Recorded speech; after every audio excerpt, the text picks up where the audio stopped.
Hey, Heather. Hi. How much will the result of this game influence your level of interest in coaching in the NFL? No idea about that. Couldn't be more happy to be here. This is a tremendous scene. They do everything big in Texas, and this is cool. This is right where we want to be, Heather. This is where we work to get there. I understand you're one track focused on this, but people are wondering about the future of Michigan's football program. You're obviously a big part of that, and I know the administration wants you back. Have you told them and assured them that you will be here after the season? Yeah, there's a calendar. I'll gladly talk about the future next week, and I hope to have one. How about that? A future? I hope to have one. Yes. Thank you. Take our next question right ahead. Yeah.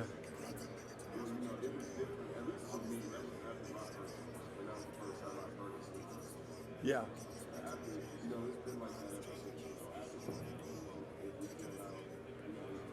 Yeah, you're so right. I mean, so many things have to go right, and I congratulate Washington, undefeated, taking on all comers.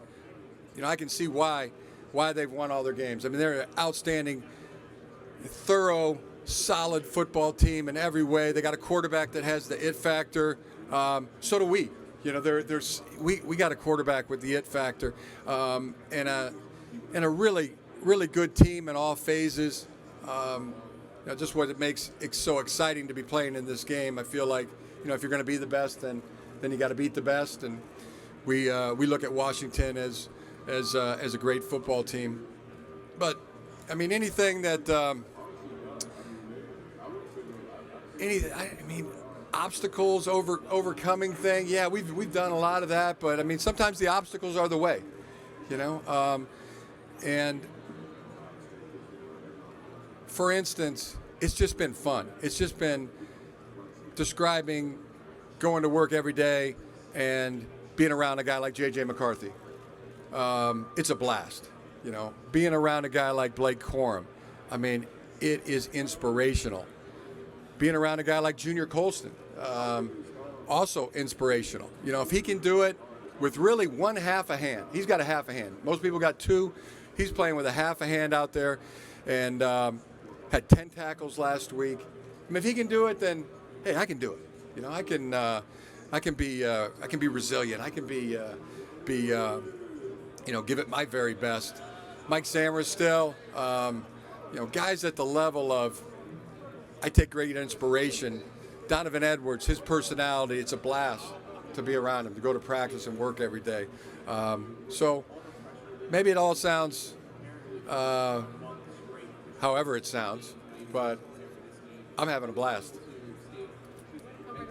Coach, you heap a ton of praise on J.J. McCarthy. You just did right there. Given the way modern offenses are built around the strengths of their quarterbacks, why is the passing game not a bigger part of this offense, considering how you feel about J.J.? I think it's a pretty darn big part. 3 touchdown passes last week. You know, well over 200 yards. I think the thing that makes him great is he's so talented, so athletically gifted, but mentally he's so sharp. I mean, you have to be sharp as a coach to keep up with him, because I mean, he comes into those meetings prepared. He's already looked at the cut-ups. He's already looked at the games. You can reference a cut-up, and he knows it. He's already previewed the game plan. I mean, Kirk Campbell, I mean, he is on his game. Kirk Campbell is a football guy, great coach. But in order to stimulate JJ, Kirk's got to be on the cutting edge too. I mean, if you want to be on the cutting edge, you got to be razor sharp, and they both are. And it's just a blast to be around. Jim, what is your typical game week like in coaching beyond addressing the team? Do you duck into meetings, team planning, everything like that? I'm thinking about the 4th down play against Alabama. Was that you? Is that Sharon? How much flexibility was there? I mean, it's just a big team effort. Good thing about being a head coach, you get to coach anybody, everybody, mostly with the quarterbacks, and the play calling in the past game what Sharon did as a play caller. I mean, he got our favorite plays off the sheet, and he called them at the right time. And never better than that 2-minute drive and then into overtime. Jesse Minter had I switch over and listen to Jesse call the game, and he's incredible. Two great callers of the game, and Sharon Moore and Jesse Minter. Coach, this team has gone through a lot of adversity this season. How would you describe the fight in this team? It's been great. I mean, it's been a blast just to be around the team every single day. I mean, these are like 1-year cycles, 365 days. You're looking at a true calendar.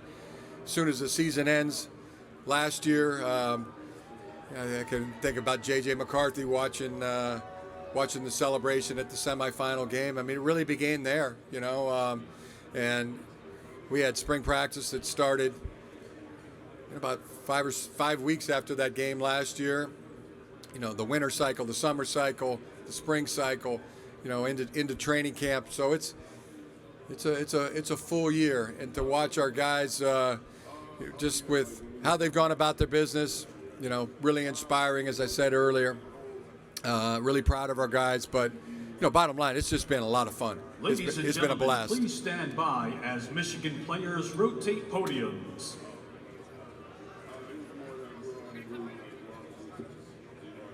Jim, at 26-1, JJ is the second highest winning percentage as a starter behind Chuck Ely at Toledo in the 60s and 70s. Your dad coached 2 years ago. Yeah. I was just curious, what do you know about Chuck Ely, and what do you think about 35-0? Does that boggle your mind? Yeah, Chuck Ely. I know that name. I could have told you that. He was somebody that was talked a lot about in our in the house growing up when we were kids. My dad was a secondary coach. But yeah, what JJ has done is remarkable. And people say I heap praise on him and things like that. I mean, I think I'm hitting it right down the middle of the strike zone. That he's a great football player. Got the it factor in every way, and so does Mr. Penix. I look at them both. Great quarterbacks, elite talents, and they both got that it factor. As did Chuck Ely. Back over here, Coach. Coach, last time you were in a championship game, the lights went out. So you had a chance to find the breaker box at NRG. Ed, how does this week compare to Super Bowl week for you? Very, very similar. Very similar comparison to Super Bowl week. It's got that same feeling. I mean, it's what you're striving for. Just to be simply known as world champions or national champions. That's what you're going for. Jim, wanted to go back to the point you made about heaping praise on JJ. You bring up the name Tom Brady a lot when you talk about JJ. For a lot of players, that might be, a comparison that intimidates them or something. Why do you feel comfortable, talking about the greatest quarterback of all time with your guy who's in his third year of college? Well, Tom's been great to JJ. I mean, Tom and JJ talk and communicated some great nuggets to JJ, and simply what I said was I think JJ is the best college quarterback in the history of Michigan football. College quarterback. A long way to go to get to where Tom Brady is, which is the greatest of all time. Tom Brady is the greatest football player of all time.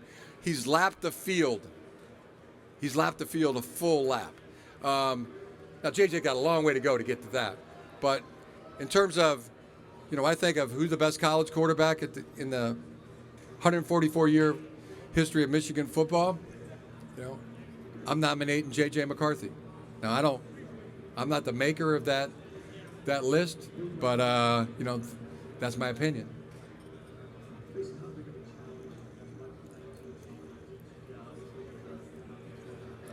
How do you feel to be Alabama and Ohio State in the same season? Pardon? How do you feel to be Alabama, Uh-huh. and Ohio State in the same season. Oh, felt good. Feels good. Now we got one more to go. One more game to go, one more phase line to get to, and the team's in a good spot. Very loose and focused, ready to roll. Thank you. Jim, when you talk about that flight back to Ann Arbor from the Rose Bowl, how much did you allow yourself to enjoy that moment, that game, before the switch flipped, so to speak, to the Washington game? That's a great question. Yeah, that's a happy flight. I just go happy flight. Get around all the guys. You kind of walk up and down the aisles a little bit. I mean, talk about the game, ask guys questions. It's just celebrating. It's really, just fully celebrating that feeling. Then then after a couple hours, I kind of just like drinking a Diet Coke on ice and just reflecting on it, taking it all in, and then I don't know, about 6 hours to answer your question. It's usually about 6 hours for me, and then start thinking about the next game. Jim, when last season ended at TCU and J.J. McCarthy said, "We'll be back, I promise," or whatever, from that point to now, not whatever. That's what he said. Right. That's what he said, Bob. He said, "We'll be back," Yep. and here he is. If you heard that, Not whatever. He said it and did it and brought that to life. That's really cool. yeah, I didn't mean to add or whatever, but when that happened, did you see the same thing, and what did you think would be the biggest obstacle? Yeah, it's just like anything. There's resolution, but then the resolution without repetition is meaningless. What I saw was the repetition daily, weekly, monthly. I knew he was on a mission. I knew Blake Corum was on a mission. Trevor Keegan, Zinter, Mikey Samerstill, Mike Barrett, Junior Colson, Colston Loveland. Then a group of transfers came in that just fit in right away. That were so tremendous for our team. So it was the repetition that and the focus, and the goal, which they were trying to achieve. That okay, this is good. This is cool. This is a blast. I love being around this, and let's just keep having at it. Let's keep doing it. Hi, Jim.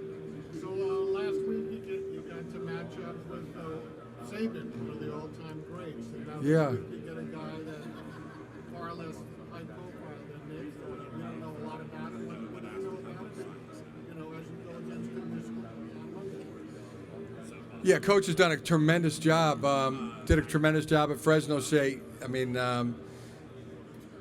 Taking that program, right away. You got to be impressed with how fast it's happened. It takes a lot of people,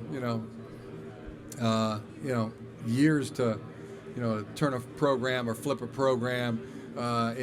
He's done it in such a short time. I think he's just a rising star in the profession without question. He is a star. He's not a rising star. He's a shining star. When you're able to accomplish like that, that's a shining star.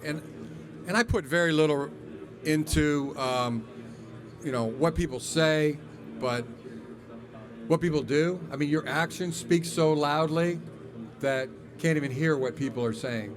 His actions they're there. They're the actions. They're the record, and been very impressive. Shining star. When you're watching film with Michael Penix, what's the scariest thing that he does? What keeps you up at night about him? Yeah, the it factor that he has. He just got it. Next, just unconscious. Like no conscience. He's got no conscience when he's throwing one of those balls into the tightest window, and the confidence that he can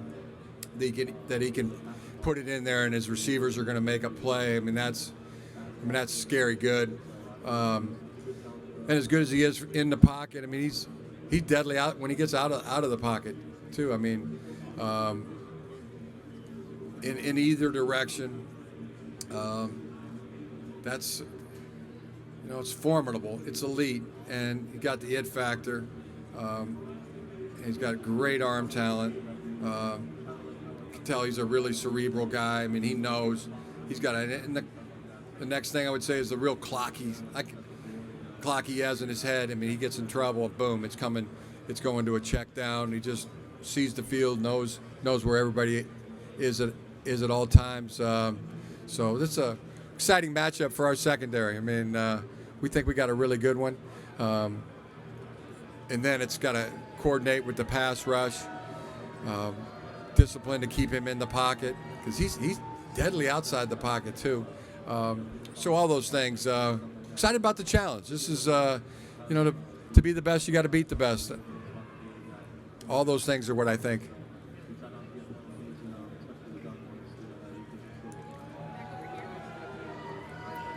Coach Megan, all due respect, there were some who thought Bama and Texas would be here today. Can you speak to the strength of the Big Ten Conference and what this game says about the conference future? No real thoughts about that. No real strength. I mean, yeah, things I don't know. I mean, just really just thoughts about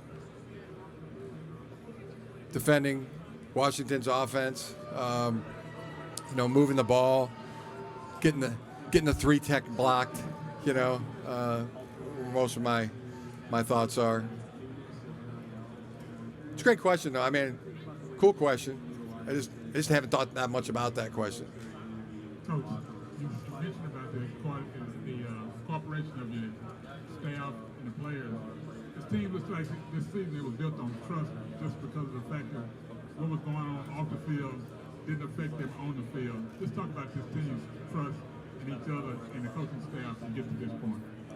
Yeah, it was just a choice. I mean, it's been a choice all along. Choice to trust each other. Choice to, really come together as a ball team. Choice to be unselfish. Choice to be a team player. And it really had nothing to do with, what was going on at all. It was more about, the choice our guys were making. Choice to unanimously support each guy. On the field, off the field, same kind of support they get at home from their parents and their family members. But you can trust and know it's going to be unanimous from your teammates too.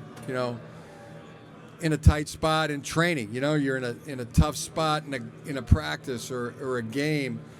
You have a teammate or teammates that are going to have your back and spot you in a lift, get you through a tough workout. It's that kind of unanimous support that our team has for each other, and unconditional would be another U word I would use that makes up, who our guys are.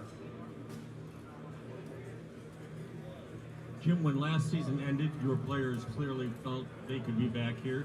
When did you think it was possible? And was there any point where you thought in a game or whatever that it could possibly not happen?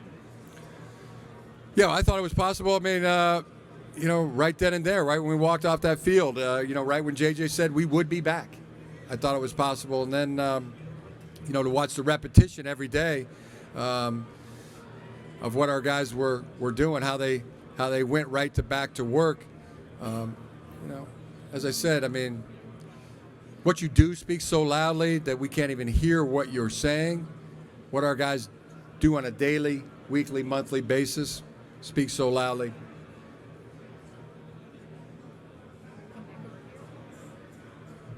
Coach, what's the difference between the fun level and the time management level between coaching in the NFL and college, if you could compare and contrast? I don't have that list in front of me.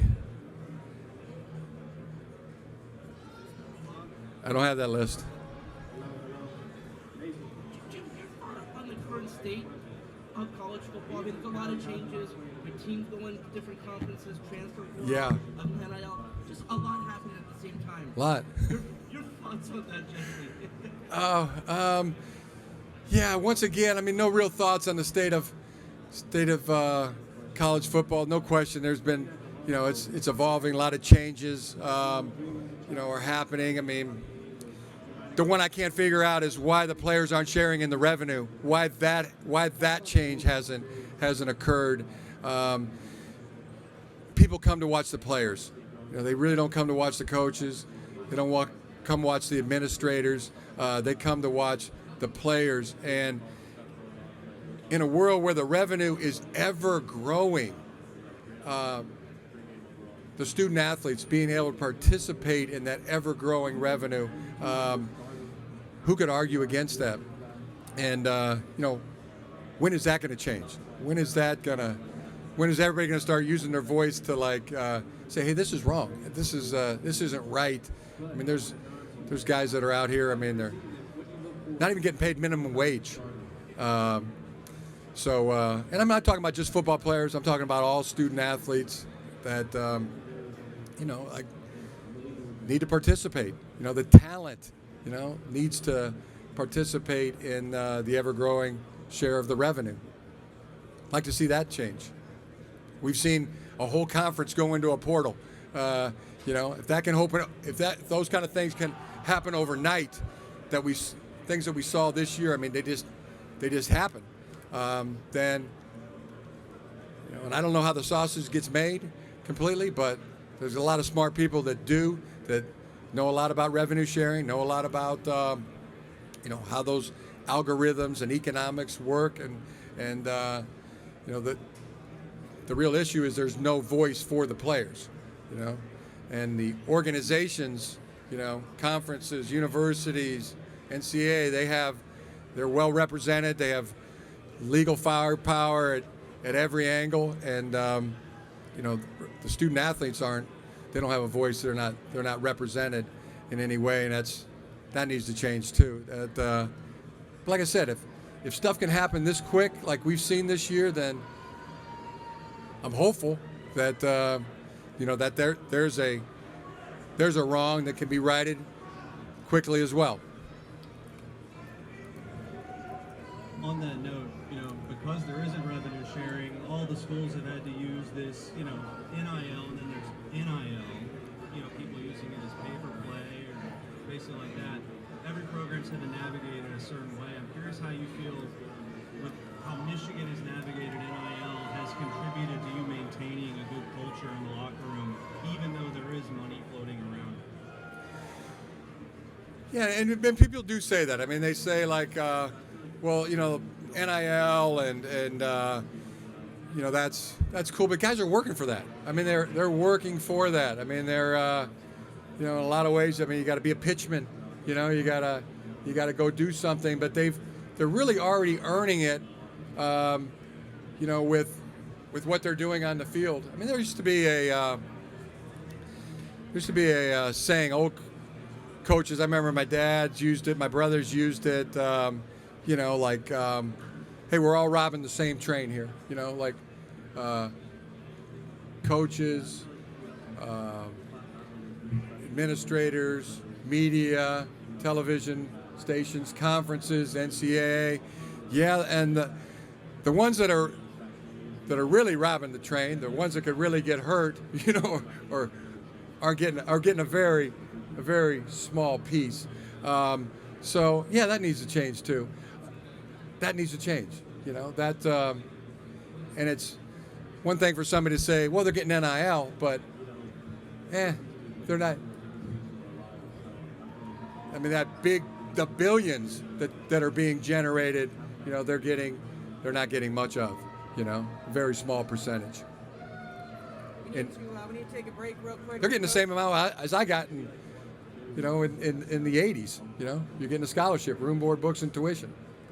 So it's like, come on, man, let's do the right thing here. And who is that voice? I don't know that. Who's the voice for the student athletes? But you got the organizations, that are really fighting for fighting for their share and their piece, and it's time to share. I mean, I would say this. I mean, I'll say it this way: anybody that's profiting off of the student athletes right now, myself included, coaches, somewhere between 5 and 10%. Take 5 to 10% less. That'd be go for any administrator, any coach, any conference, any university, NCAA. 5 to 10% less, and then maybe a 10% tax from the television station more into one pot for the student athletes. Maybe that's a start. A way, but some conversation here on how to get it done, because I don't know if people know this, but I've been told maybe 17% it's going up. The TV contracts are going up another 17% next year.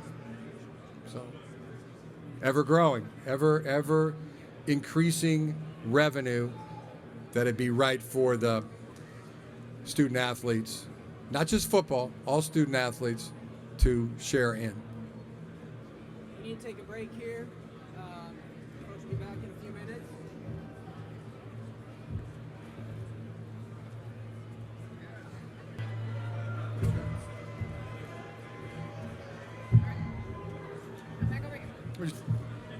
Was I talking too much about revenue sharing? You had to pull me off the stage? Perfect time, Coach. Shut him up! Put him in a corner! Quit talking about that. Coach, when you look at the mental health of your staff, when you look at the offseason, the new calendar that college football is dealing with right now, what steps do you take, or how important is it to make sure your coaching staff gets time with the family, gets home at a reasonable time, especially during the busy season and summer and whatnot? All together, mental health guys in the program.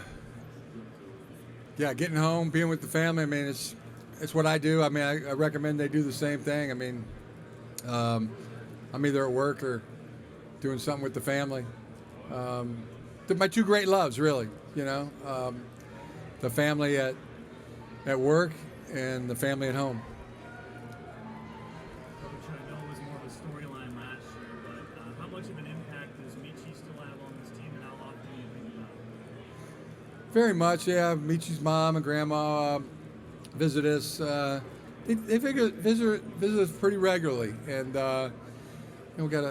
Michi's got a son we get to keep an eye on and be involved with. So yeah, it's still. We knew it as soon as we met Michi. That was going to be. We're going to be connected for a long time.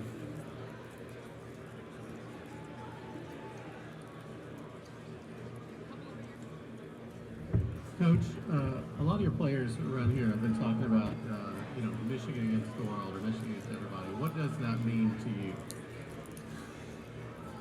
I think I started seeing that about a couple years ago. Michigan, Detroit versus everybody. That Michigan versus everybody T-shirts. It's a cool slang. Just cool. I'm one of those guys who likes cool sayings too, and I like that one. Wish I would have come up with it. Is my last thought on that.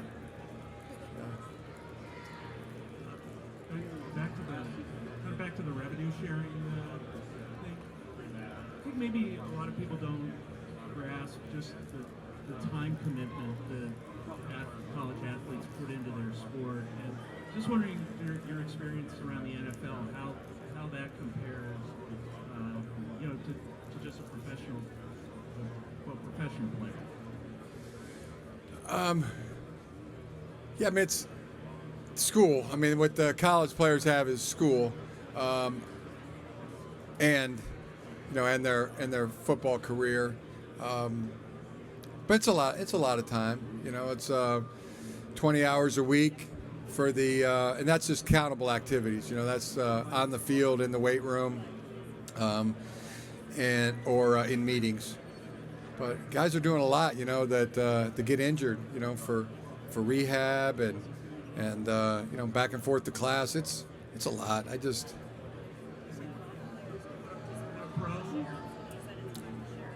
No, they don't. The college players don't spend as much time as the pro football players do. I mean, that's like you're there 8 to 5, for as a player 8 to, and then they're doing extra. Our guys do extra. I mean, yeah,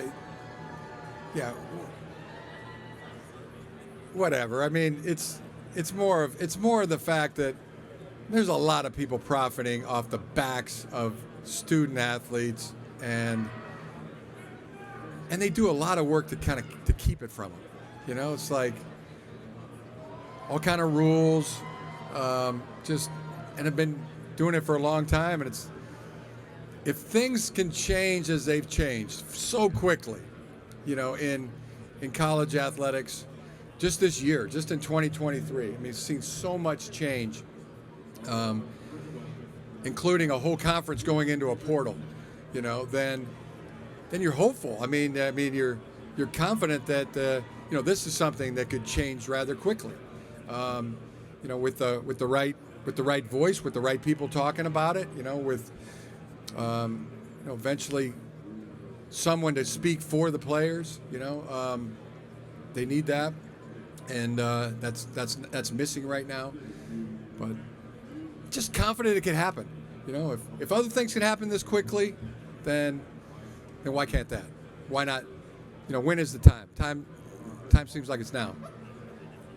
We're here with Jim Harbaugh now, and Jim, one of the, you're a Michigan man who played here, came back, knows what this means for the alma mater. What would it mean to deliver a national championship to Michigan with this team? Oh, the best part is just what it means for each guy on the team, each player on the team.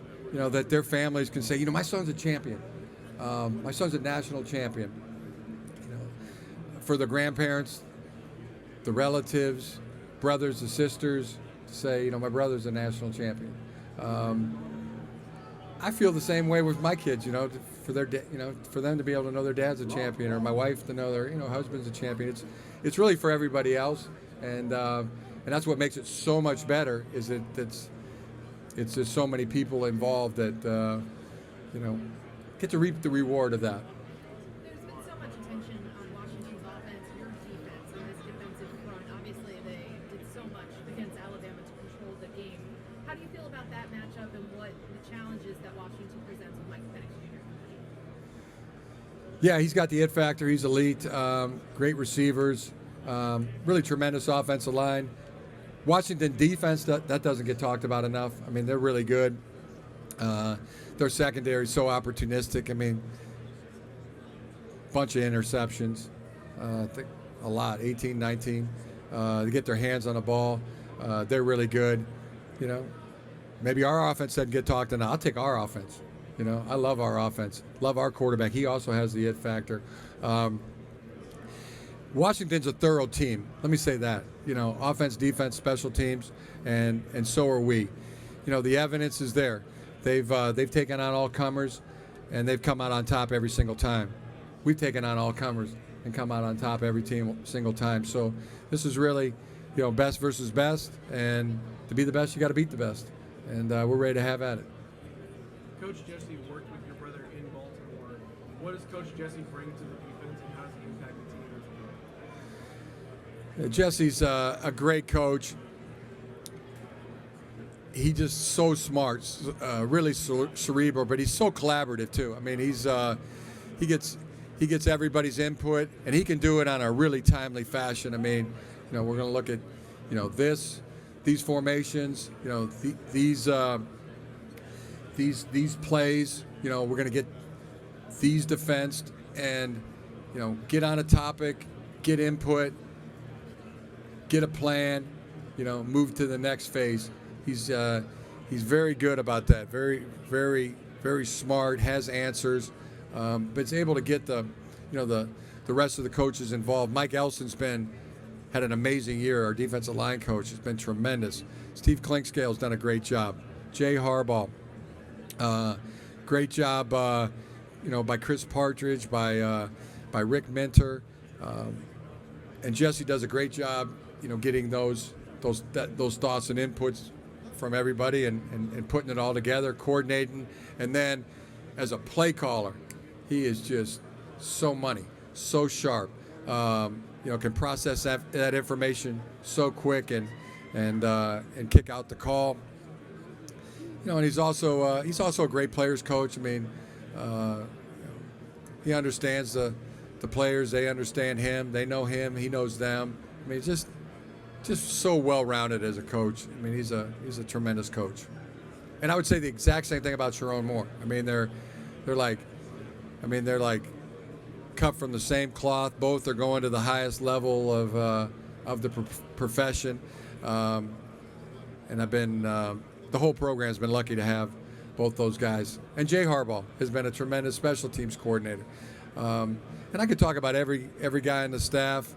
Like Moses, I'm going to die leaning on my staff. They've been tremendous. The 5th year, 6th year guys, Mikey might be. Yeah. Had their last practice at Shem. Yeah. Talking about, you guys all talk about the one track mind all year. This is obviously the end of the track, right? And they've been on this train ride a bit longer than everyone else. Can you just speak to their impact, the guys who came back, and just where you are at the end of this track, one way or the other with this group? Yeah, one more phase line to go, one to achieve, one more game to go. That's where we're at. We did have that last practice, in Ann Arbor, and that was on Friday. Then flew here, and it is as one track mind as it can be. It's like Ladies and gentlemen, like a thoroughbred horse thundering down the straightaway. I mean, the blinders are on, and we see the finish line, and we're going to the whip. Just each guy, but also with a good balance too. I mean, it's a focused and a loose team at the same time. Really kind of in the sweet spot from where I see it, but that's where we're at. What kind of head coach is Coach Moore going to be in the future? Tremendous. I mean, we've already seen it, right? You already got a glimpse of the shining star, that he is. He's just phenomenal. So smart, works so hard at it. Knows what it's like to be a player. Was a player, and really, really composed. Something goes wrong. I mean, 3, 2, 1, let it go. I mean, he's tremendous at that. Never better than he was in that 2-minute drive in the Rose Bowl and in overtime. Knew he had to call the game of his, the drive of his life, and he did. And saw the same thing when he's coaching it against Ohio State in the Big House. Same thing when he went to Penn State. How about that? I mean, you got to go to Penn State. You find out the day before the game that in addition to your offensive line coaching duties, your offensive coordinating play duties, and your play calling duties, you're also gonna make the head coach decisions as well. So Sharon Moore, shining star, no doubt about it. It doesn't even matter what anybody says. It's what you do. What you do speaks so loudly, can't even hear what you're saying. Yeah, so the first time I saw him as a coach, got a recommendation. He's a really good coach over at Central Michigan. He's coaching the tight ends. His name is Sharon Moore. You ought to at least bring him in and talk to him. So called him up on the phone. Sharon, this is Coach Harbaugh. Can you come over to Ann Arbor, and I want to talk to you about the tight ends job here at Michigan.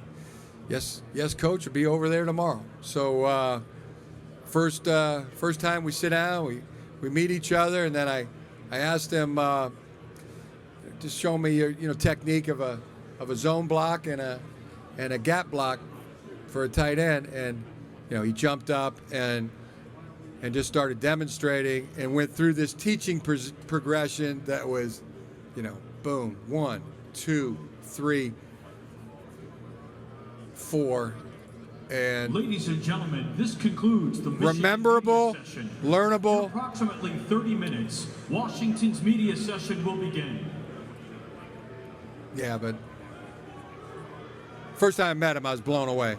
I mean, knocked my socks off. Coach, as you know, the atmosphere of the